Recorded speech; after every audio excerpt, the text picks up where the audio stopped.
السلام عليكم ورحمة الله وبركاته.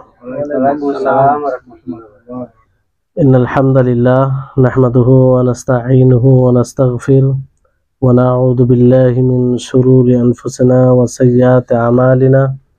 من يهده الله فلا مضل له ومن يضلله فلا هادي له وأشهد أن لا إله إلا الله وحده لا شريك له وأشهد أن محمدا عبده ورسوله. أما بعد رب اشرح لي صدري ويسر لي أمري واحلل عقدة من لساني يفقهوا قولي رب زدني علما رب زدني علما. সম্মানিত আজকের ক্লাসে উপস্থিত দিন প্রেমী ভাই সকল,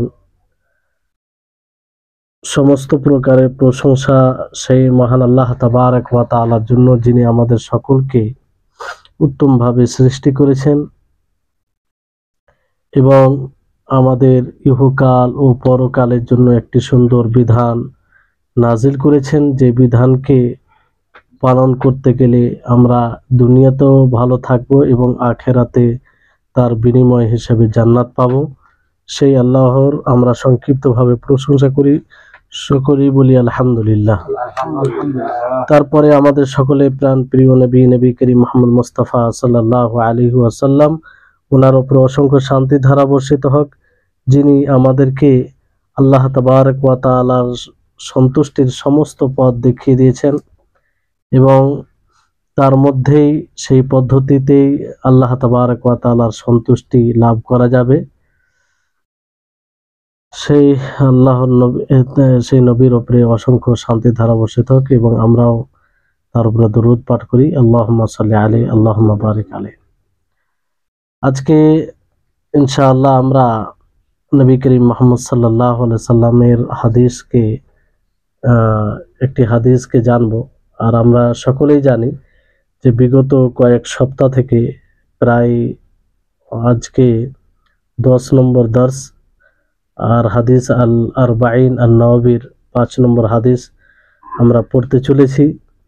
যে আরবাঈন 40টি হাদিস ইমাম নওবী রাহিমাহুল্লাহ এই বইয়ে একত্রিত করেছেন, যে হাদিসগুলো দ্বীনের মৌলিক বিষয়ের সাথে সম্পৃক্ত, যে হাদিসগুলোর ব্যাখ্যা জানা আমাদের সকলের জন্য খুবই উপকারী। আজকে যে হাদিসটি রয়েছে খুবই গুরুত্বপূর্ণ, আমরা সকলেই সেই হাদিসটিকে বুঝার চেষ্টা করব। হাদিসটি হচ্ছে আন উম্মিল মুমিনিন উম্মি আব্দুল্লাহ আয়েশা রাদিয়াল্লাহু আনহা قالت قال رسول الله صلى الله عليه وسلم من أحدث في أمرنا هذا ما ليس منه فهو رد. رواه البخاري ومسلم. وفي رواية لمسلم من عمل عملا ليس عليه أمرنا فهو رد. এই হাদিসটিও বুখারী মুসলিমে রয়েছে, বিশেষ করে মুসলিমের রিওয়ায়াতটি। তো হাদিসের বর্ণনাকারী উম্মে আব্দুল্লাহ আয়েশা রাদিয়াল্লাহু তাআলা আনহা। উম্মে আব্দুল্লাহ আয়েশা রাদিয়াল্লাহু তাআলা আনহা, ইনাকে আপনারা সকলেই জানেন। ইনার সংক্ষিপ্ত পরিচয় আমরা একটু জানার চেষ্টা করব, যদিও পূর্বে শুনেছি, আজকে আমরা একটু স্মরণ করে নেব। ইনার উপনাম হিসাবে উম্মে আব্দুল্লাহ বলা হয়, আর ইনি উম্মুল মুমিনিন, যেহেতু সমস্ত মুমিনদের মা। সমস্ত মুমিনদের মা এই হিসাবে যে যেমন মায়ের শ্রদ্ধা, ওই রকম শ্রদ্ধা সম্মান রাখতে হবে। আর তাদেরকে মুমিনদের মা আল্লাহ তাবারক ওয়া তাআলা ঘোষণা করেছেন যে ওয়া আজওয়াজুহু উম্মাহাতুহুম, যে নবী করিম মুহাম্মদ সাল্লাল্লাহু আলাইহি সাল্লামের স্ত্রীগণ তাদের মা। তো উম্মুল মুমিনিন বলে ডাক দেওয়া হয়। আর উম্মুল মুমিনিন আল্লাহ নবীর সমস্ত স্ত্রীগণকে বলা হয়। বুঝতে পারলেন? তো এখানে আয়েশা রাদিয়াল্লাহু তাআলা আনহার স্বতন্ত্রভাবে যেটি কুনিয়াত উপনাম রয়েছে উম্মে আব্দুল্লাহ, যেটা হাদিসে বলা হয়েছে। তো এই উম্মে আব্দুল্লাহ, ওনার তো কোনো সন্তান ছিল না, তো ফের উম্মে আব্দুল্লাহ, আর উম্মে আব্দুল্লাহ মানে কি? আব্দুল্লাহর মা। তো ওনার তো কোনো সন্তান ছিল না, তো উম্মে আব্দুল্লাহ কিভাবে বলা হলো? তো এই ব্যাপারে কিছু উলামায়ে কেরাম বলেছেন যে আসলে তার কোনো সন্তান জন্ম হয়েছিল কিন্তু সেটা নষ্ট হয়ে গেছিল, জীবিত থাকেনি, কিংবা সেটা নষ্ট হয়ে গেছিল আর কি। আর কিছু কিছু ওলামায়ে কেরাম বলেছেন যে না, এটি আল্লাহর নিকটে সর্বপ্রিয় নাম, এই জন্য এই নামে তিনি উপনাম হিসেবে চয়ন করেন। আব্দুল্লাহ ও আব্দুর রহমান, এই দুটি নাম আল্লাহর নিকটে সর্বপ্রিয়। আবার এটাও বলা হয়েছে যে আব্দুল্লাহ ওনার খালার ছেলের নাম। কার নাম? ওনার খালার ছেলের নাম। তো খালা, ওনার খালার ছেলের নাম, তো খালা কি হয়? মায়ের সমতুল্য। তো ওই হিসেবে উম্মে আব্দুল্লাহ এটা কুনিয়াত হিসেবে রেখেছেন। বুঝতে পারলেন? ইনি আবু বকর সিদ্দিক রাদিয়াল্লাহু তাআলা আনহুর মেয়ে ছিলেন। মেয়ে নবী করিম মুহাম্মদ সাল্লাল্লাহু আলাইহি ওয়াসাল্লাম 6 বছর বয়সে তা বিবাহ করেন এবং 9 বছরে মানে নিয়ে যান তাকে। আর ফাকিহা ছিলেন, অনেক জ্ঞানের অধিকারী ছিলেন আয়েশা রাদিয়াল্লাহু তাআলা আনহা। আফকাহুন নিসা, মহিলাদের মধ্যে সবচেয়ে বেশি জ্ঞানী ছিলেন। ওনার কাছে অনেকেই ফতোয়া নিতেন, জিজ্ঞাসা করতেন। বুঝতে পারলেন? তো মেয়েরা যে শিক্ষিতা হবে কিংবা তারা অধিক জ্ঞান অর্জন করতে পারে, এর সুস্পষ্ট দলিল আয়েশা রাদিয়াল্লাহু তাআলা আনহা। তো এই হাদিসের অর্থ হচ্ছে যে রাসূল সাল্লাল্লাহু আলাইহি ওয়াসাল্লাম বলেন, মান আহদাসা ফি আমরিনা হাযা মা লাইসা মিনহু ফাহুয়া রাদ্দুন, যে ব্যক্তি আমার শরীয়তে কিছু নতুন আমল করবে, এমন কিছু যা শরীয়তে নেই, ফাহুয়া রাদ্দুন, তো সেটা প্রত্যাখ্যাত। কি? সেটা প্রত্যাখ্যাত, গ্রহণযোগ্য নয়। আর অনুরূপভাবে আরেকটি হাদিস আছে, মান আমিলা আমালান লাইসা আলাইহি আমরুনা ফাহুয়া রাদ্দুন, যে ব্যক্তি এমন আমল করবে যে আমলের উপরে আমার শরীয়ত নেই, রাসূল সাল্লাল্লাহু আলাইহি ওয়াসাল্লাম বলেন যে আমার শরীয়ত নেই, ফাহুয়া রাদ্দুন, তাহলে সেটা প্রত্যাখ্যাত, সেটা গ্রহণযোগ্য নয়। বুঝতে পারলেন? তাই হাদিসটি এতই গুরুত্বপূর্ণ যে একটি অন্যতম নীতির সাথে সম্পৃক্ত। ইসলামে যতগুলো ইবাদত যতগুলো করা হয়, সেই ইবাদত নির্ভর করে দুটি জিনিসের উপরে, তাই না? একটি হচ্ছে নবী করিম মুহাম্মদ সাল্লাল্লাহু আলাইহি সাল্লামের অনুসরণ, আর আরেকটি হচ্ছে সর্বপ্রথম যেটা হচ্ছে ইখলাসের সাথে ইবাদত করতে হবে, আর দ্বিতীয় হচ্ছে নবী করিম মুহাম্মদ সাল্লাল্লাহু আলাইহি সাল্লামের অনুসরণ করতে হবে। তো নবী করিম মুহাম্মদ সাল্লাল্লাহু আলাইহি সাল্লামের অনুসরণ করতে হবে, এই হাদিসটি সুস্পষ্ট দলিল। কারণ হাদিসে কি বলা হচ্ছে যে যদি কোনো ব্যক্তি এমন নতুন আমল করে যেটা আমার শরীয়তে অন্তর্ভুক্ত নয়, সেটা কি প্রত্যাখ্যাত, গ্রহণযোগ্য নয়। বুঝতে পারলেন? আর অনুরূপভাবে মানে আমিলা আমালা লাইসা আলাইহি আমরুনা ফাহুয়া রাদ্দুন, এতে বলা হয়েছে। তো ইসলামে যতগুলো আমল করা হয়, যে আমলগুলি আল্লাহর কাছে গ্রহণ হবে, যে দুটি জিনিসের উপরে নির্ভর করে, তার মধ্যে একটি জিনিস হচ্ছে রাসূল সাল্লাল্লাহু আলাইহি সাল্লামের অনুসরণ, যেটা এই হাদিস থেকে প্রতীয়মান হয়। বুঝতে পারলেন? তাহলে এই হাদিস থেকে, এই হাদিসটি ইসলামের যে নীতি তার সাথে সম্পৃক্ত। বুঝতে পারলেন? বিদআত এর বিপরীত নব আমল যদি হয় আর সেটা শরীয়তে না থাকে, সেটাই বিদআত।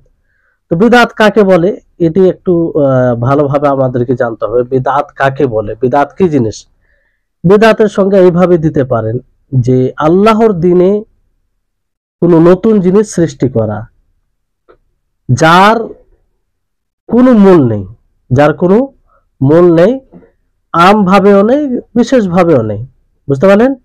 সেটাই বিদআত।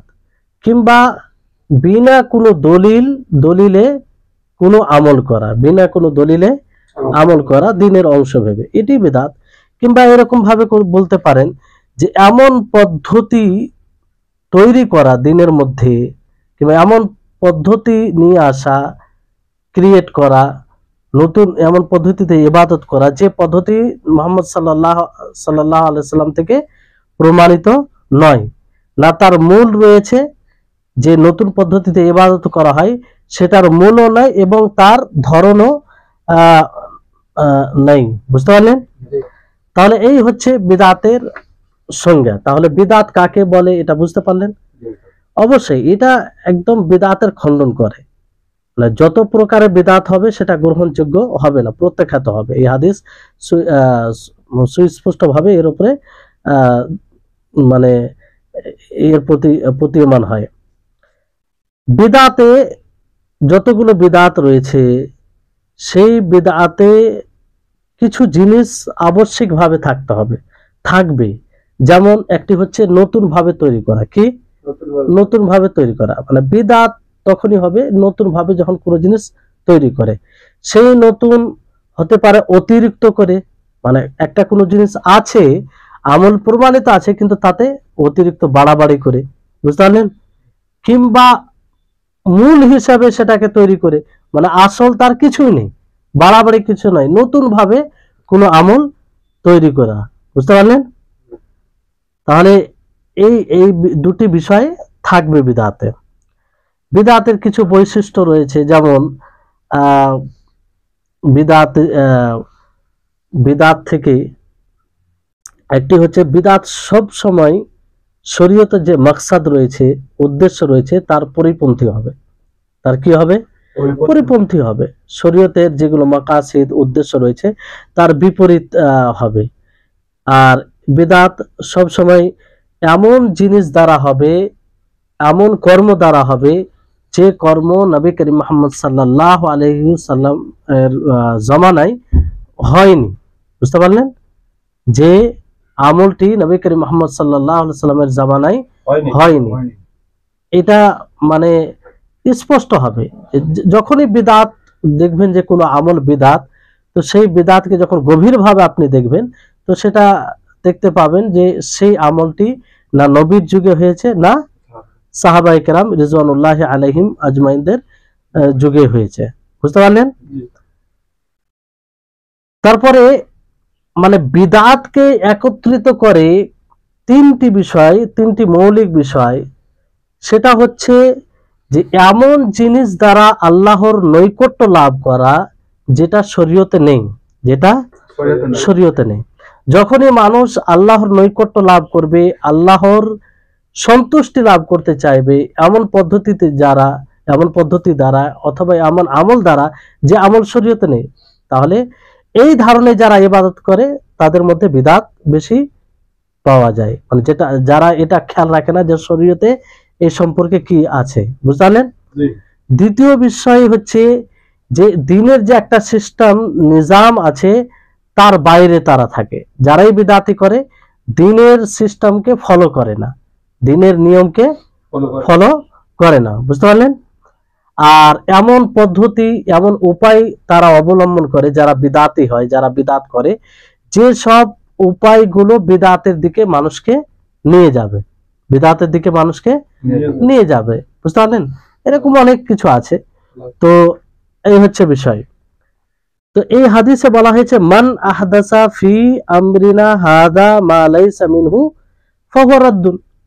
তো মান এখানে শর্তিয়া, মানে শর্ত হিসাবে বলা হয়েছে যে যে ব্যক্তি কি করবে আমার শরীয়তে, ফি আমরিনা আমার শরীয়তে, অর্থাৎ শরীয়তে যে শরীয়তটি আল্লাহ তাআলা নাজিল করেছেন সেই শরীয়তে কি করবে? নতুন ভাবে আমল করবে, নতুন ভাবে আমল করবে।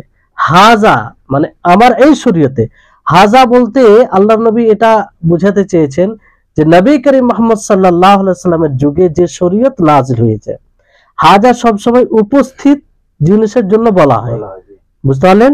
তো আল্লাহর নবী কি বললেন যে মান আহদাসা ফি আমরিনা হাদা, যে ব্যক্তি আমার এই শরীয়তে, আমার এই শরীয়তে নতুন কিছু তৈরি করবে। তাহলে শরীয়তের কথা বলা হচ্ছে, বাইরের জিনিস নয়, শরীয়তের অংশ ভেবে কিংবা শরীয়ত মনে করে নতুন আমল করলে সেটি প্রত্যাখ্যাত হবে, সেটি বিদআত হবে। বুঝতে পারলেন? বাইরে দুনিয়াবি পার্থিব বিষয় নতুন করুক আর যাই করুক, অভ্যাস যেগুলো মামলাতের মধ্যে আসে, যেগুলো ইবাদত হিসাবে করা হয় না, তাতে কোনো সমস্যা নেই। বুঝতে পারলেন? আহাদাসা বলতে যে আগে ছিল না, ওটা নতুন ভাবে করা হয়েছে। সেটা প্রথমে আপনাদেরকে বললাম যে নতুন করে একটা আমল করা আর অতিরিক্ত করে বাড়াবাড়ি করে, বুঝতে পারলেন? একটা আমল প্রমাণিত আছে, কিন্তু যে যে ধরনের পরবর্তীতে করা হচ্ছে সে ধরনটা প্রমাণিত নয়। বুঝতে পারলেন? আর মান আমিল আমালা লাইসা আলাইহি আমরুনা ফাহুয়া রাদ্দুন, কিংবা ওই প্রথম হাদিসেই যেটা রয়েছে মা লাইসা মিনহু, যে এই বাক্য থেকে এটা বোঝানো হয়েছে যে যেটা আল্লাহ তাবারক ওয়া তাআলা নাজিল করেনি কিংবা শরীয়ত বলে গণ্য করেনি, এইরকম জিনিসের উপরে আমল করা। বুঝতে পারলেন? তো এই বিদআতের পরিচয়, বিদআতকে জানার অনেক নীতিমালা আছে, যেগুলো ব্যাপারে বলতে গেলে একটা লম্বা সময়, কয়েক ক্লাসের দরকার। তারপরে মোটা দুই একটা জিনিস দেখবেন, বিদআত যতগুলো আছে বেশিরভাগ বিদআত সেগুলো দুর্বল হাদিসের উপরে, মানে যেগুলো হাদিস মানে মিথ্যা আর কি, সেই হাদিসের উপরে নির্ভর করে। সেই হাদিসকে ভিত্তি করে যতগুলো আমল হয় সেগুলো বিদআত হয়। কি হয়? বিদআত হয়। বেশিরভাগ বিদআতের উৎপত্তি দেখবেন এমন হাদিস, যে হাদিসগুলো আসলে নবী করিম মুহাম্মদ সাল্লাল্লাহু আলাইহি সাল্লাম থেকে প্রমাণিত নয়। যেমন ধরেন যে প্রত্যেক সালাতের পরে আয়াতুল কুরসি পড়ে কিংবা আর কিছু পড়ে বুকে ফু দেওয়া, কিংবা চোখে মানে চোখে চোখে হাত বুলানো, অনেকে করে কি করে না। তো এইসব হাদিসে, এইসব মানে আমলের আপনি দেখবেন যে যেসব হাদিসের উপরে নির্ভর করে সেই হাদিসগুলো প্রমাণিত নয়, সেই হাদিসগুলো প্রমাণিত নয়। এরকম অনেক আমল আছে যদি আপনি দেখেন। বুঝলেন? আর যখনই বিদআতের লক্ষণ এটা হচ্ছে যে যখন শুধু মানুষ মতকে প্রাধান্য দিবে, মানুষের মতকে প্রাধান্য দিবে, তখনই বিদআত করবে। মানুষের মত, যে আমার মন চাইছে, যেমন আমার মন চাইছে যে প্রত্যেক সালাতের পরে ইবাদত মানে দোয়া করব, সম্মিলিতভাবে দোয়া। তো মানে শুধু মতকে দেখানো, এখানে এটা দেখা উচিত ছিল যে শরীয়ত কি বলে, কোরআন ও হাদিস কি বলে। কোরআন হাদিস অনুযায়ী যদি মত মিলে তাহলে ঠিক আছে, আর না মিললে সেটাকে প্রত্যাখ্যান করতে হবে, তাই না? কিন্তু এটা নয়। যারাই দেখবেন শুধু মতের দিকে যায় কিংবা মতকে প্রাধান্য দেয়, কোনো মানুষের রায়, কোনো মনীষীর রায়কে, তারা বেশিরভাগ বিদআত করে। বুঝতে পারলেন? তো এইভাবে এরকম অনেক কিছু আরো নীতিমালা রয়েছে, তো যেগুলো মানে বিদআত, যেগুলো দ্বারা মানুষ বিদআত করে। এজন্য যেখানেই দেখবেন বিদআত হয়, যেখানে বিদআত জীবিত হয়, সেখানে আবার সুন্নাত নির্জীব হয়ে যায়। যেখানেই দেখবেন বিদআত শুরু হয়, সেখানে সেই জায়গায় যেটা সুন্নাত সেটা উঠে যায়। দেখবেন যে ফজরের পরে, ফরজ সালাতের পরে অনেকেই আছে যে দোয়া করতে আরম্ভ করে, মানে দোয়াটাকে জরুরি মনে করে, সম্মিলিত দোয়া দেখবেন। কিন্তু তারা এটা করতে গিয়ে কি করে, যেগুলো সালাতের পরে দোয়া রয়েছে, প্রমাণিত দোয়া রয়েছে, সেগুলো ছেড়ে দেয়। তাহলে একটা বিদআত করতে গিয়ে একটা সুন্নাতকে ছেড়ে দেয়। তো এরকম অনেক আমল আপনি পাবেন, যেখানে বিদআত সৃষ্টি হয় সেখানে সুন্নাহ উঠে যায়। সেখানে তারা ভাবে না এই দোয়া নিয়ে মত্ত থেকে দোয়া করতে হবে, দোয়া করতে হবে, অথচ দোয়া করা এটা প্রমাণিত নয়।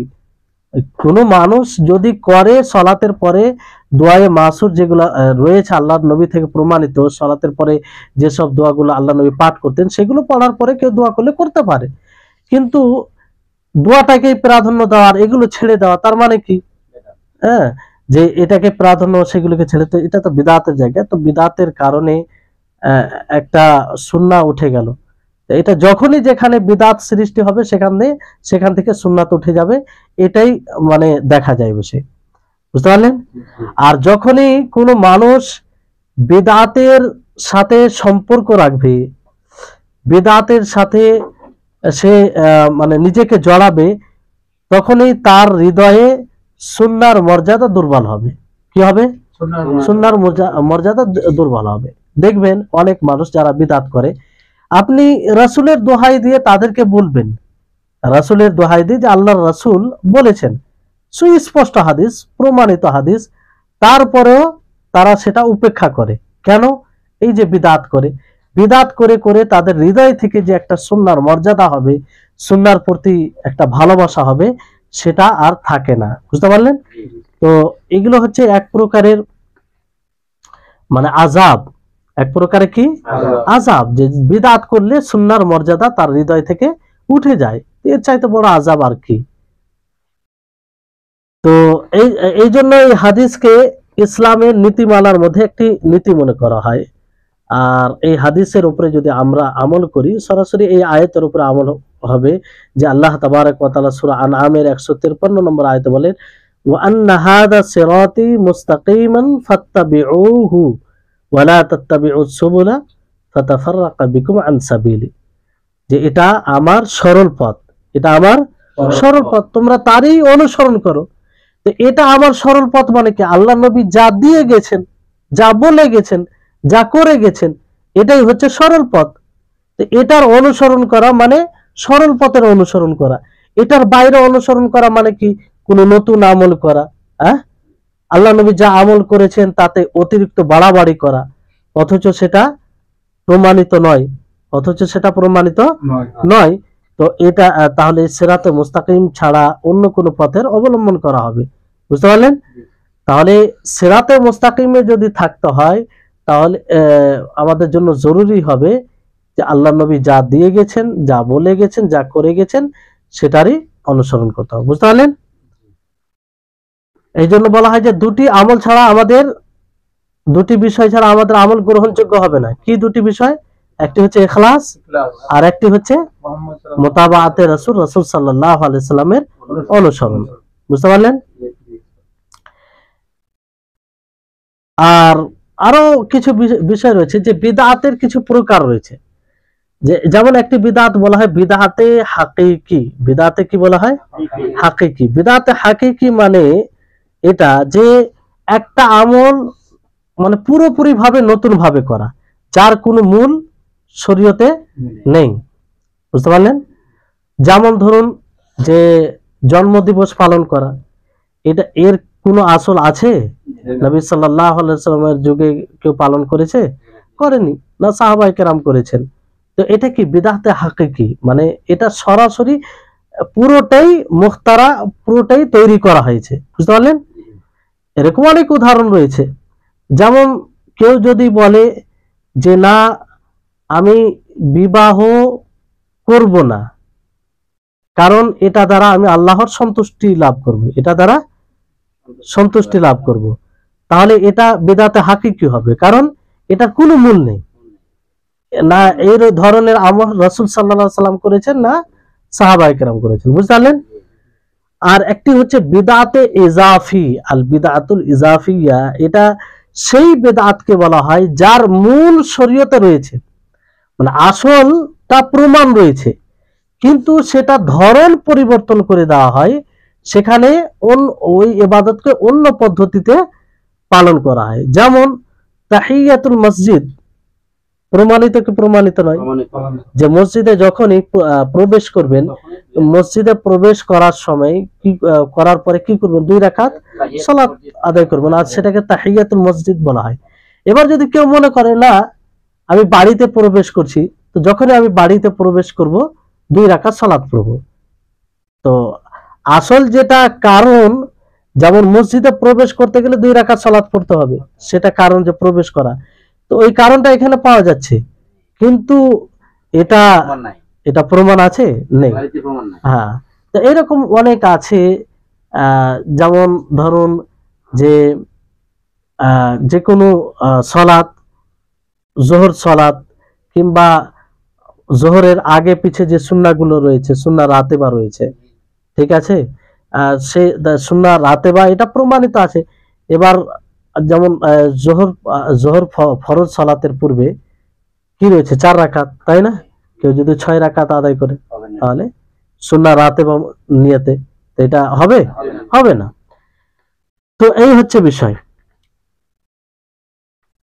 তো এই বিদআত এমন একটা মানে শরীয়ত বহির্ভূত কাজ, যে বিদআত থাকলে মানুষের হৃদয়ে সুন্নাহর মর্যাদা উঠে যায়। বুঝতে পারলেন? এই জন্য ইবাদতকে এই হিসাবে দুই ভাগে বিভক্ত করতে পারেন। দুই ভাগে ওটাকে ভাগ করা যায়। একটা হচ্ছে যে বিদআতে মাকবুলা, নেই ইবাদতে মাকবুলা, যে ইবাদত গ্রহণযোগ্য হবে। আর সেটা কখন হবে গ্রহণযোগ্য? যখন আপনি শরীয়ত সম্মত সুন্নাহ সম্মত ইবাদত করব এবং ইখলাস থাকবে তাতে। বুঝতে পারলেন?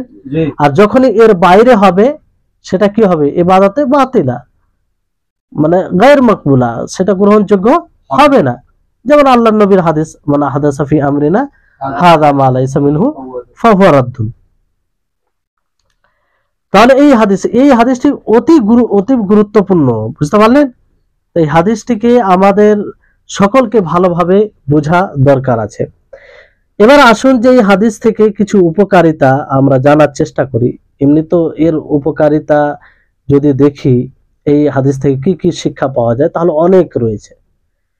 1 নম্বর বিষয় হচ্ছে যে এই হাদিস থেকে স্পষ্ট হচ্ছে যে দিনের মধ্যে কোনো নতুন জিনিস সৃষ্টি করা যাবে না, যদিও ভালো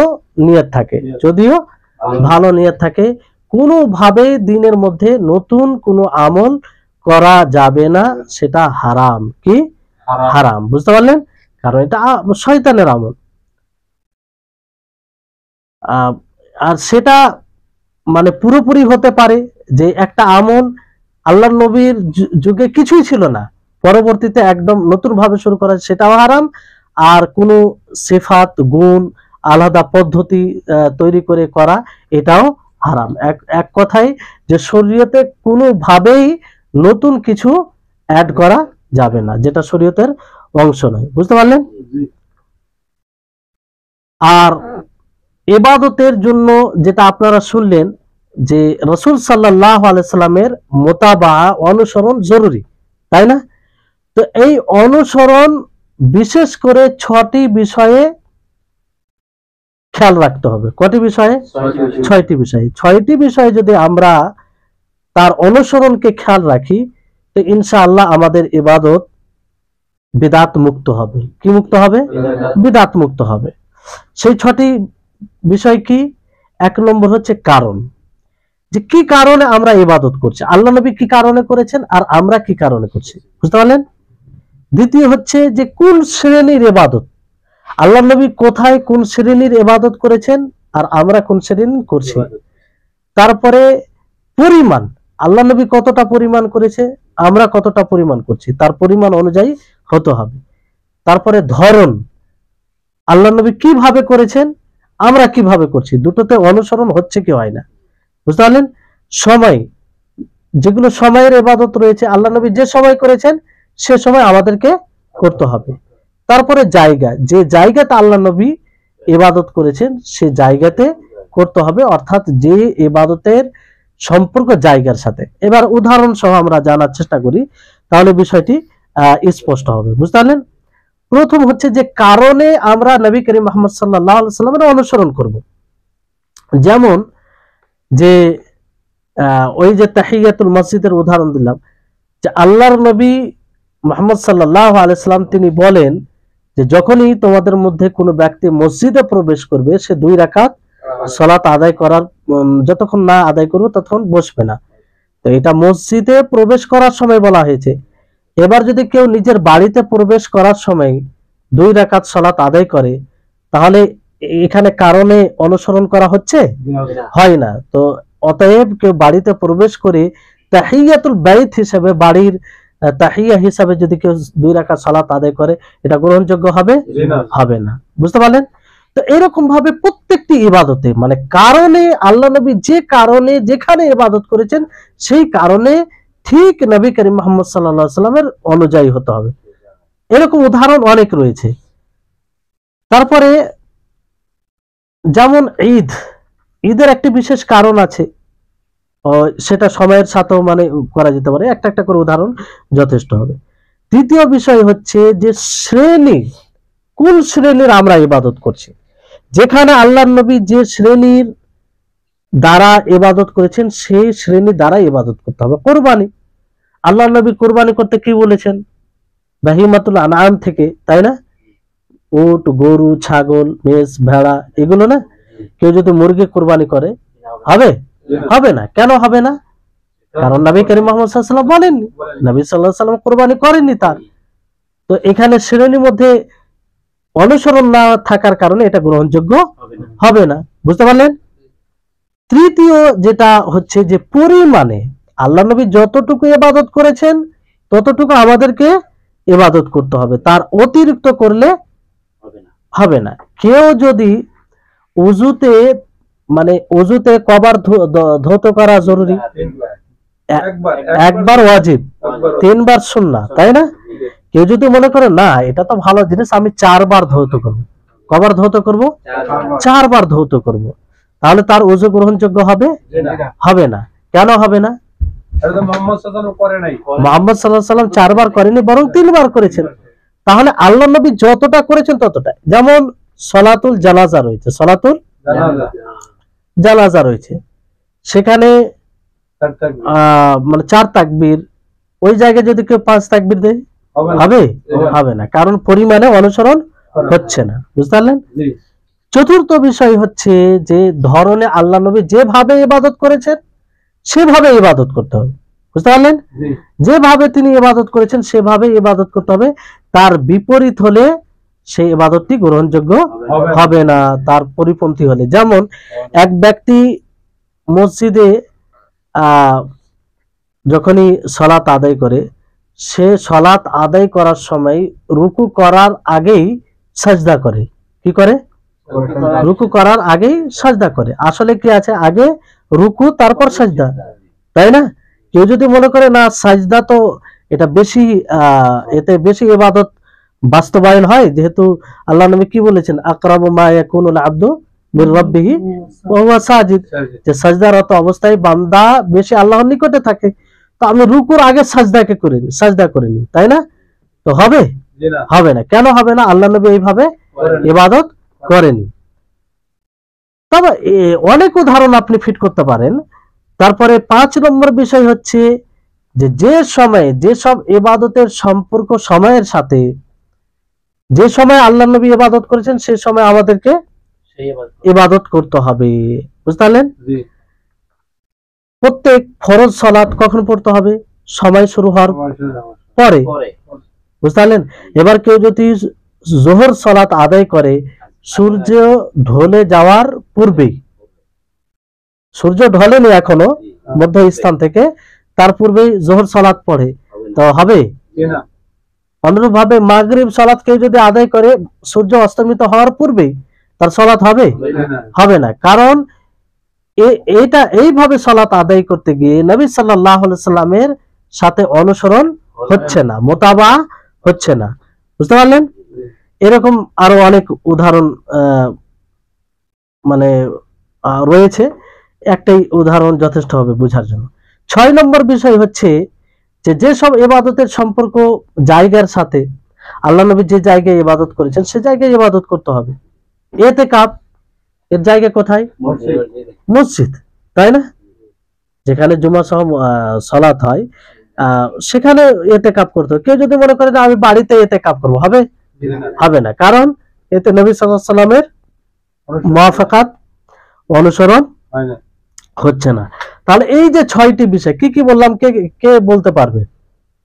মনে থাকবে তো? কি কি বললাম? 6টি বিষয় মনে রাখতে হবে। শুধু শুনলাম আর ভুলে গেলাম তাই নয়, শুনলাম স্মরণে রাখলাম, এটা হতে হবে। বুঝতে পারলেন? একটা হচ্ছে কারণ, একটা হচ্ছে শ্রেণী, একটা হচ্ছে পরিমাণ, আর একটা হচ্ছে ধরন, একটা হচ্ছে সময়, আর একটা হচ্ছে জায়গা। এই 6টা বিষয়ে নবী করিম মুহাম্মদ সাল্লাল্লাহু আলাইহি সাল্লামের অনুসরণ হতে হবে। যদি এই 6টা বিষয় আমরা খেয়াল রাখি নিজের ইবাদত করতে গিয়ে, তাহলে ইনশাআল্লাহ আমাদের আমল কি হবে? গ্রহণযোগ্য হবে ইনশাআল্লাহ, গ্রহণযোগ্য হবে আর বিদআত মুক্ত হবে। বেদাত মুক্ত হবে। বুঝতে পারলেন? এইভাবে এগুলো ছাড়া আম ভাবে কিছু রয়েছে যে যেটাই রাসূলের হুকুম বিরোধী আমল হবে সেটাই শরীয়ত বিরোধী আমল হবে, সেটাই বিদআত। যদি সেটাকে শরীয়তে মনে করে করা হয় তাহলে সেটা কি হবে? বিদআত হবে। আর শরীয়ত মনে করে না করলে সেটা গুনাহ হবে আমভাবে যদি করে মানুষ। যেমন কোনো মানুষ যদি জুমার দিনে দ্বিতীয় আজানের পরে, মূল আজানের পরে ক্রয় বিক্রয় করে, তাহলে ক্রয় বিক্রয় এটা জায়েজ হবে? জায়েজ হবে না। ব্যয় যেটা বেচা কিনা হয় সেটা মানে বাস্তবায়নই হবে না। বুঝতে পারলেন? যদি কেউ করে ফেলে তো ওই ওই মানে বেচা কিনাটাই হবে না। এরকম ভাবে কেউ যদি অলি ছাড়া বিবাহ করে, অভিভাবক ছাড়া, কোনো মেয়ে অভিভাবক ছাড়া বিবাহ করে, অথচ এটা শরীয়তি নিকাহ করা এটা শরীয়তের একটা অংশ, শরীয়তের বিধান। আর যদি কেউ অলি ছাড়াই বিবাহ করে নেয় তার বিবাহ হবে? হবে না। বিবাহের জন্য অলি অভিভাবকের দরকার, যদিও কোনো ইমামের মতে অলি ছাড়া অভিভাবক ছাড়া বিবাহ হয়ে যায়। বুঝতে পারলেন? তাহলে এরকম আম ভাবে এক কথায় শরীয়ত বিরোধী, নবী করিম মুহাম্মদ সাল্লাল্লাহু আলাইহি ওয়াসাল্লামের হুকুম বিরোধী, তার আমল বিরোধী আমল হয়, সেটা গ্রহণযোগ্য হবে না। তাহলে এই হচ্ছে বিষয়। তারপরে এখানে আরেকটি বিষয় যে ইবাদতের ক্ষেত্রে একটি খুব গুরুত্বপূর্ণ কথা মনে রাখবেন যে ইবাদতের ক্ষেত্রে আসল হচ্ছে হারাম। কি বললাম? আসল হারাম। ইবাদত করতে গেলে দলিল লাগবে। কেউ যদি বলে যে এই ইবাদতটি, কেউ যদি নতুন কিছু ইবাদতের কথা বলে তো তাকে বলতে হবে তুমি দলিল নিয়ে এসো। কি বলতে হবে? দলিল নিয়ে এসো। এর দলিল কি, এর প্রমাণ কি? বুঝতে পারলেন? ইবাদতের ক্ষেত্রে আগে দলিল চাইতে হবে, দলিলের ভিত্তিতে ইবাদত হবে। কিসের ভিত্তিতে ইবাদত হবে? দলিলের ভিত্তিতে। দলিল ছাড়া কোনো ইবাদত করা যাবে না। অর্থাৎ ইবাদত হচ্ছে আসল হারাম। কি বললাম? ইবাদত করা আসল হারাম। হ্যাঁ, সেই ইবাদত করা যাবে যার দলিল আছে, মানে প্রমাণ ছাড়া, দলিল ছাড়া কোনো ইবাদত করা যাবে না। ইবাদতের জন্য আগে দলিল জিজ্ঞাসা করতে হবে। কিন্তু ইবাদত ছাড়া যেগুলো মামলাত আছে, মানুষের সাথে লেনদেন, পার্থিব বিষয় অনেক কিছু রয়েছে, খাওয়া দাওয়া, পোশাক পরা, যে যতগুলো আমরা করি এই দুনিয়াতে বেঁচে থাকতে ইবাদত ছাড়া, এই সব বিষয়ে আসল কি? আসল জায়েজ, মুবাহ। কেউ যদি বলে হারাম তাকে বলতে হবে যে তুমি দলিল নিয়ে এসো। পার্থক্যটা বুঝতে পারলেন? যে কেউ যদি বলে যে এটা হারাম তাকে বলতে হবে দলিল নিয়ে এসো। হারাম তুমি বলছো, যেমন হঠাৎ করে কেউ যদি কেউ বলে যে তুমি যে পোশাকটা পরে আছো এটা সঠিক নয়, তো তাকে বলতে হবে যে দলিল কি? তাই কি বলতে হবে? দলিল কি? মানে যে পড়ে আছে তাকে দলিল দিতে হবে না, সে তো এটাই বলবে যে আসল তো এটা মুবাহ, জায়েজ। তুমি যে না জায়েজ বলছো, এটা মুবাহ নয়, হারাম, তো এর দলিল দাও। বুঝতে পারলেন? এটা মানুষের লেনদেন মানে মামলাতের ক্ষেত্রে, বুঝতে পারলেন? কিন্তু ইবাদতের ক্ষেত্রে তার বিপরীত। কেউ যদি করে তো বলতে হবে যে তুমি করছো এটা, এটার দলিল কি, এটার দলিল কি। বুঝতে পেরেছেন? তাহলে এই বিষয়টি যদি আপনারা বুঝতে পারেন তাহলে একদম সহজ হয়ে যাবে। কারণ মামলাতের ক্ষেত্রে আল্লাহ তাবারক ওয়া তাআলা কি বলেন? হুয়াল্লাযী খালাকা লাকুম মা ফিল আরদি জামিআ, যে তিনি তোমাদের জন্য সৃষ্টি করেছেন যা কিছু জমিনে রয়েছে, সবকিছু তোমাদের জন্য সৃষ্টি করেছেন। মানে সবকিছু আমাদের জন্য, মানে আমরা সেটা ব্যবহার করতে পারি, আমাদের অধীনে সেটা। বুঝতে পারলেন? তার মানে কেউ যখন বলবে এর মধ্যে না এটা জায়েজ নয়, তখন বলতে হবে যে এর দলিল এটা। বুঝলেন? তাহলে এই হচ্ছে বিষয়। আর ইবাদত হারাম, আসল হারাম, এর দলিল কি? ইবাদত যে আসল হারাম, এর দলিল কি? আসল হারাম যেটা মুহাম্মদ সাল্লাল্লাহু আলাইহি ওয়াসাল্লাম করে না, এটা হ্যাঁ, এটাই দলিল। মানে আমিলা আমানান লাইসা আলাইহি আমরুনা ফাওয়ারাদ। এই দুটি হাদিসের মধ্যে একটু পার্থক্য আছে। যে মান আহাদাসা ফি আমরিনা হাযা মা লাইসা মিনহু ফাহুয়া রাদ্দুন, আর মান আমিলা আমালান লাইসা আলাইহি আমরুনা ফাহুয়া রাদ্দুন। মানে মান আহাদাসা মানে যে নতুন আমল আবিষ্কার করবে, আর যে আমল করবে, দ্বিতীয় হাদিসে মান আমিলা আমালান, যে আমল করবে, তাহলে যে আবিষ্কার করবে আর যে আমল করবে উভয়ের ব্যাপারে কি বলা হয়েছে? প্রত্যাখ্যাত, মানে তার সে গ্রহণযোগ্য হবে না। বুঝতে পারলেন? ফাহুয়া রাদ্দুন মানে যে ব্যক্তি করবে, যে আমল করবে, যে আবিষ্কার করবে, দুজনেই প্রত্যাখ্যাত। বুঝতে পারলেন? তাহলে এখানে আরো দুটি বিষয়, দুটি কথা বলে শেষ করবো আজকের ক্লাস। যে তিন প্রকারের কথা, যে একটা হচ্ছে যে আমরা শরীয়তের মাধ্যমে যেটা জানবো যে এটি ইবাদত, শরীয়তের মাধ্যমে যেটা জানতে পারবো যে এটা মাশরু, এটা বৈধ, সেটা আমাদের জন্য বৈধ হবে। বুঝতে পারলেন? দ্বিতীয় হচ্ছে যে শরীয়তের মাধ্যমে আমরা যেটা জানবো যে এটা নিষেধ, সেটা আমাদের জন্য নিষেধ হবে, সেটা আমাদের জন্য কি হবে? নিষেধ হবে। আর যেটা শরীয়তের মাধ্যমে জানতে পারবো না, সেটা কি? ইবাদতের ক্ষেত্রে অবৈধ। মানে ইবাদতের ক্ষেত্রে তিনটি কথা মনে রাখবেন। এক হচ্ছে যেটা আমরা শরীয়তের মধ্যে জানতে পারবো যে এটা মাশরু, এটা করা যাবে, তাহলে এটা আমাদের জন্য বৈধ হবে। আর যেটা আমরা শরীয়তের মাধ্যমে জানতে পারবো যে এটা নিষেধ, এটা করা যাবে না, এটা কি হবে? আমাদের জন্য অবৈধ হবে, হারাম হবে। আর শরীয়তের মাধ্যমে যেটা জানতে পারবো না, এটা কি হবে? এটাও হারাম হবে, নিষেধ হবে। বুঝতে পারলেন? এটা কিসের ক্ষেত্রে? এটা ইবাদতের ক্ষেত্রে। কিন্তু মামলাতের ক্ষেত্রে অনুরূপ ভাবে এই তিনটি কথা মনে রাখবেন, যে যেটা শরীয়তের মাধ্যমে আমরা জানতে পারবো যে এর অনুমতি আছে, সেটা মুবাহ। সেটা কি?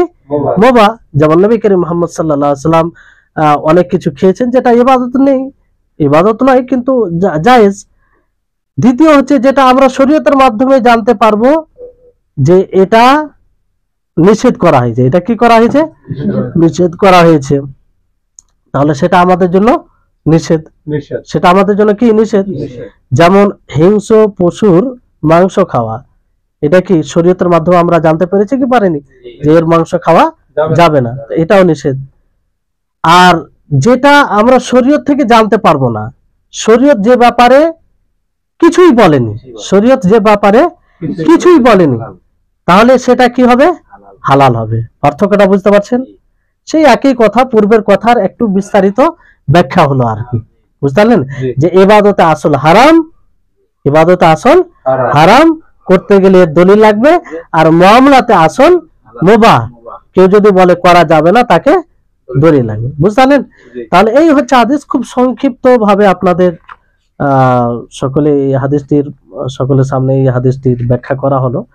এই হাদিসের ব্যাখ্যা করতে গেলে আরো অনেক গভীরে যদি যায় তো অনেক কিছু বের হবে এই হাদিস থেকে। যাই হোক, আশা করি আপনাদের জন্য এটা উপকৃত হবে। আল্লাহ তাআলা আমাদের সকলকে যেন এই হাদিস অনুযায়ী আমল করার এবং সর্বপ্রকারের বিদআত থেকে বিরত থাকার তৌফিক দান করেন। আর এখানে আরেকটি কথা যোগ করে দিই, যে বিদআত কোনো ভালো বিদআত হয় না। বিদআত সর্বপ্রকারের বিদআত গুমরাহি, বাতিল। কুল্লু বিদআতিন দালালা ওয়া কুল্লু দালালাতিন ফিন্নার। তো ওমর ফারুক রাদিয়াল্লাহু তাআলা আনহুর যে কথার ভিত্তিতে বলা হয় যে বিদআতে হাসানা হয়, সেটা একদম বাতিল। সেটা কি? বাতিল। কারণ তিনি সেটা মানে শাব্দিক হিসাবে বলেছেন। আল্লাহর নবীর খুতবায়, প্রত্যেক খুতবায় এই কথা বলা যে কুল্লু বিদআতিন দালালা, এর অর্থ কি হবে? যে কুল্লু এখানে আম ভাবে বলা হয়েছে যে যতগুলো বিদআত রয়েছে, যতগুলো নতুন আমল রয়েছে, সেটা কি? হারাম। প্রথম বলা হচ্ছে কুল্লু মুহাদাসাতিন বিদআ, যে যতগুলো নতুন রয়েছে সবকিছু বিদআত, আর প্রত্যেক বিদআত গুমরাহি। যদি বিদআতে হাসানা ভালো থাকতো তো অবশ্যই আল্লাহর নবী বলতেন যে কুল্লু, এইভাবে বলতেন যে কিছু বিদআত ভালো এবং কিছু বিদআত খারাপ, এইভাবে বলতেন, গুমরাহি বলতেন, কিন্তু এরকম ভাবে আল্লাহ নবী বলেননি। তো এই হচ্ছে আজকের হাদিস। আল্লাহ তাআলা যেন আমাদের সকলকে বিদআত থেকে দূরে থাকার তৌফিক দান করেন, আমিন। আর আমরা যেন মৃত্যু পর্যন্ত বিদআত মুক্ত আমল করতে পারি। ওয়া আখির দাওয়ানা আনিল হামদুলিল্লাহি রাব্বিল আলামিন। আসসালামু আলাইকুম ওয়া রাহমাতুল্লাহি ওয়া বারাকাতুহু। ওয়ালাইকুম সালাম।